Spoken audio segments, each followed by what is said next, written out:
Yo，what's up？ 欢迎回来 Rider ATH， 我是阿豪 ATH。你们现在看到这个影片的时候，我的肝已经爆掉了，因为现在啊是18号的晚上10点正，然后我现在在这边拍摄的呢，就是大把小钢炮的第3代版。 也就是 Brodor Myvi 第3代的小改款。拍完这一部影片过后呢，等下我就要赶回家，然后马上把这个影片啊剪出来。所以当你看到这个影片的时候啊，你就已经知道我是有几痛苦了啦。不要紧，你们的订阅就是支持我做影片的动力啊。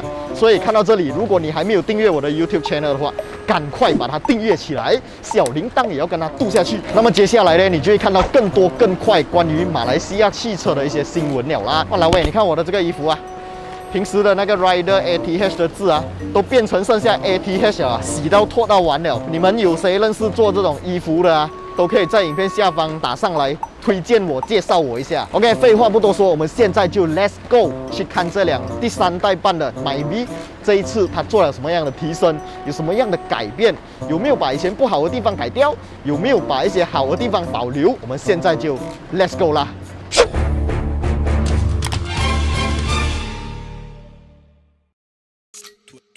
OK， 因为那一边啊有这个跳舞娃娃，看到吗？有2尊啊，所以如果我走到那一边去拍的话呢，就会很潮。所以我就站在这边跟你们讲这辆车做了什么样的改变。从车头这边看起啊，我们可以看到这一次的车头灯呢是完全做了一个全新的改变啊。这个车头灯虽然跟之前的形状看起来差不多啊。 可是呢，这个车头灯跟之前的车头灯其实是不一样的模组啊。这一次的车头灯的里面呢，它的排版、它的内容、它的 LED 的数量都比之前的来得多。之前的版本呢，在车头灯方面是直接斜角的嘛，这一次呢会有一个小个一个 V 型这样子在正前方，所以这一次的这个车头 bumper 是装不到旧款的第3代 Myvi 的。同样的，第3代 Myvi 啊，也就是还没有改款之前的 bumper 也是装不过来这一边的。所以那些觉得旧版第3代 Myvi 的 bumper 比较好看的朋友啊，可能就没办法把那个 bumper 搬过来啦除非要做一些比较重大的手术啊，才有办法把那个旧 bumper 移过来我有看到网络上很多人讲哦，那个旧版的 bumper 上面是有 fog lamp 的。 有 fog lamp 感觉比较好，这一次呢是没有 fog lamp 了啊。像我身后这一辆蓝色的 Myvi 第3代版呢，它的 bumper 上面是多了2条 DRL， 是打直排放的。我觉得 DRL 跟 fog lamp 来讲 ，DRL 的这个实用性啊，是肯定比 fog lamp 来得高的。因为 fog lamp 我们其实也很少把它打开啦，我个人很少打开，反而 DRL 每天开车它都会打开，然后让对面的车更容易的注意到你。 在一些转弯处的地方更容易看到你，所以我觉得这一次搭载 DRL 取消 fog lamp 是一个 good job 的选择。这一次的这个 bumper design 好不好看呢？各花入各眼有些人喜欢，有些人不喜欢。讲真的，我在网络上面第一次看到照片的时候，我觉得超丑。可是这一次我看到真车过后，我觉得，这个 design 这么 OK 哦。所以我觉得要等白天看比较准可能现在晚上夜色朦胧，看起来就是有一种 雾里看花的感觉，所以你们一定要 subscribe 我的频道，小铃铛要嘟下去。接下来我还会再 update 更多关于这辆车的新闻消息，甚至是 test drive 影片OK， 刚刚我们看过车头过后现在我们来看一下这辆车的车侧。这辆车的车侧呢，跟之前是一模一样的，因为它只是一个小改款，它并不是大改款，所以在车身的线条、车身的形状是一模一样的。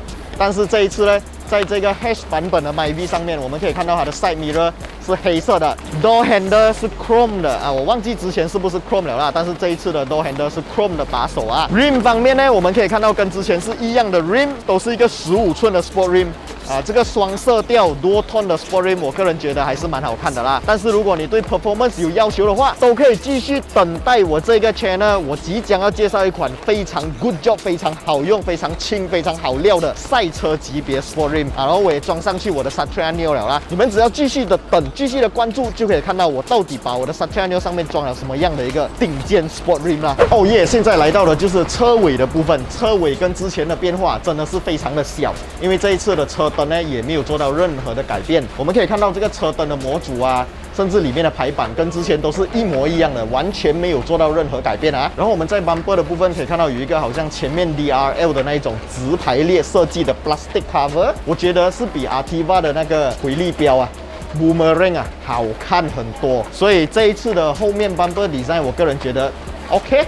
不错，比我想象中的来得好看。然后后箱方面也是没有任何的改变，还是一样那么小。Hatchback 就是这样子，没办法。那么我真的很希望有一天 Perodua 可以把 Hatchback 的 MyV 好像阿夏这样延伸多一个屁股出 Beza 这样子，搞成 Sedan 车款。哇，那个时候我一定会非常的兴奋啊。OK， 现在我们要去讲我最在意的 Interior 部分了啦。Let's go。Oh yes， 现在来到的是这辆 MyV 的后座。这个 MyV 的后座跟之前是没有任何的改变，也没有增加我之前讲的 armrest， 因为那个 armrest 呢是选配的啊，应该是 gear up 之类的东西啦，所以就不可能会有后座冷气出风口啦。然后后座因为是一辆 B segment hatchback 小车，所以它也没有的把椅子翻下来当成一个 armrest 啊。不过它的这个椅子是可以做6/4倾倒的哦。坐在后面呢 ，Perodua 就是这样，一如既往的让你感觉有非常大的这个空间感。在空间表现方面，99%的人坐进来都会觉得非常的宽敞，非常的大啦。而我知道它到底是从哪里变魔术变出这些空间，所以对我来讲，你懂吗？就是这样啦。我们现在去前座看一下这辆车的前座表现。Oh yes， 压轴来了，前座就是这辆车的压轴。首先 ，Good job Perodua， 你有听到一些消费者的心声，或者可能你听到我讲的一些东西，你有把这个中间的 chroma 把它 set 掉了。之前的那个闪下你3000的那个空调真的很烦人。你有看过中午做噩梦吗？那个就是中午开车的时候的噩梦。因为这一台是一个 Hatch 版本哦，所以在 meter 方面不像我们在网络上面看到那么美啊，它是比较 simple 一点点。中间的这个屏幕啊，并不是 LCD 彩屏，而是一个好像 Saga 的那一种，没有这样好看的那个屏幕。然后 steering wheel 方面呢，这一次的 steering wheel 是跟 Activa 的一模一样啊，也就是讲你买这一辆 MyV， 你将会有 Activa 的这个 steering 的手感啦。OK。啊，这个是一个 Hatch 版本，所以 steering 上面这边取消掉很多按键哦。然后当然 Power Mode 还是存在的。为什么会有 Power Mode 呢？因为这一次的 MyV 小改款啊，引擎方面搭载的是一颗1500cc Dual VVTi 引擎，跟之前一样，但是牙箱方面不一样了。这一次的牙箱是跟 Activa 一样的 DCVT。在排挡杆这边呢，可以看到是 PRND S Sport， 不知道，还有一个 B。我更不懂 B 是什么意思，应该是陡坡缓降的意思啦。那这个等到试驾的时候，我们再来做深入的研究。在这一个部分呢，我们可以看到哦，有这个防止碰撞预警啊，这个 VSC 啦，这个自动启闭的按钮啊，这个真的很烦呐，就是那个 Idle Stop 的按钮很烦，我一定会把它关掉。自动高灯 ，OK， 这个自动高灯啊，这一次在 Perodua MyV 上面也搭载了啊。就是如果你在开车的时候是一条很暗的路，前面没有车来的话，它将会自动启动高灯。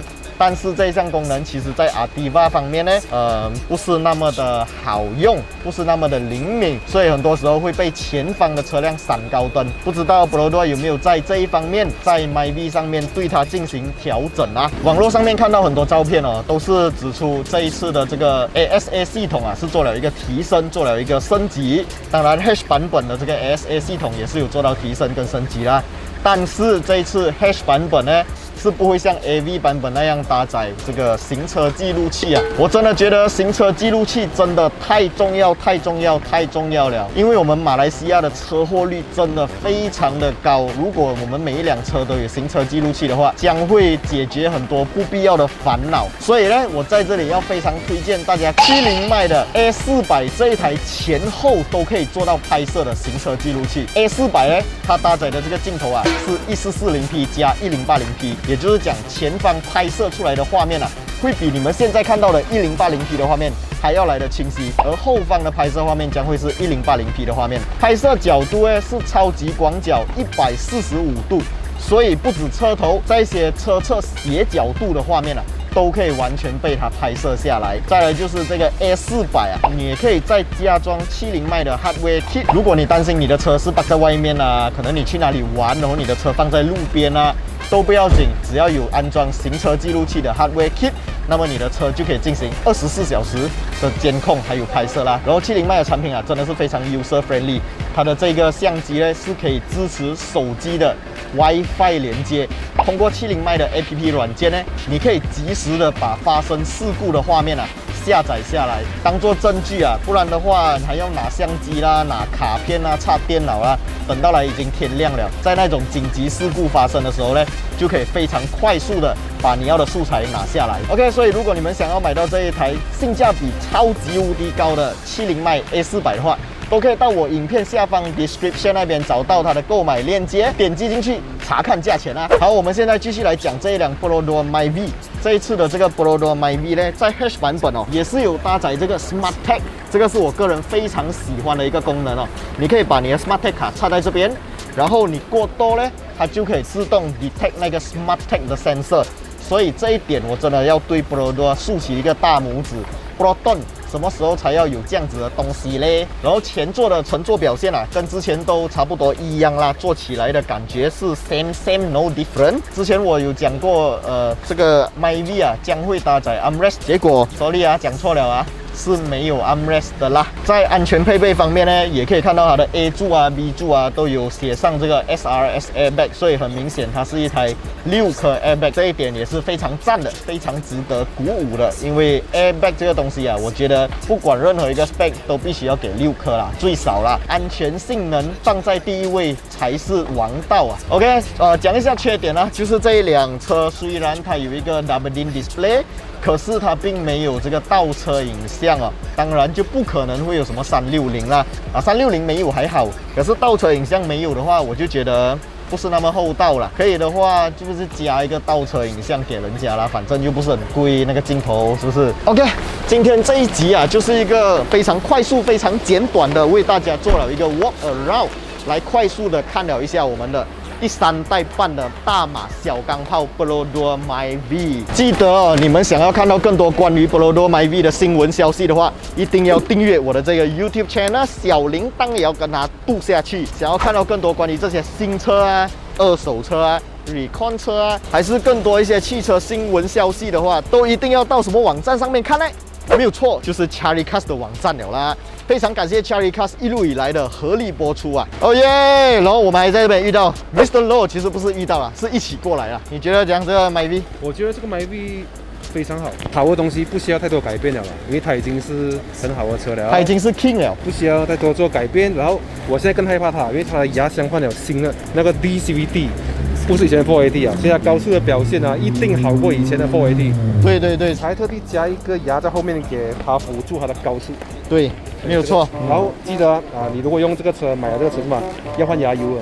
来多一个，来多一个。大家好，我是 Ryan， 我是 RNL 汽车频道的专业的试驾人员。在我左边、右边的都是我的大哥啊，要订阅，要订阅，全部人都要订阅，多订阅啊，多订阅啊。他有一辆86手牙的，改天我要跟他借来驾。可以，没问题。他驾过了，他驾过了。已经驾过了，可以看影片啊，这个影片。是。点击右上方链接。右上方。这边。这样今天这一集就先到这里，记得订阅我们3个的 YouTube channel， 是。然后小铃铛要跟他嘟下去，是。我们下一集影片再见啦。啊 ，OK，Goodbye， 弹手指，1、2、3。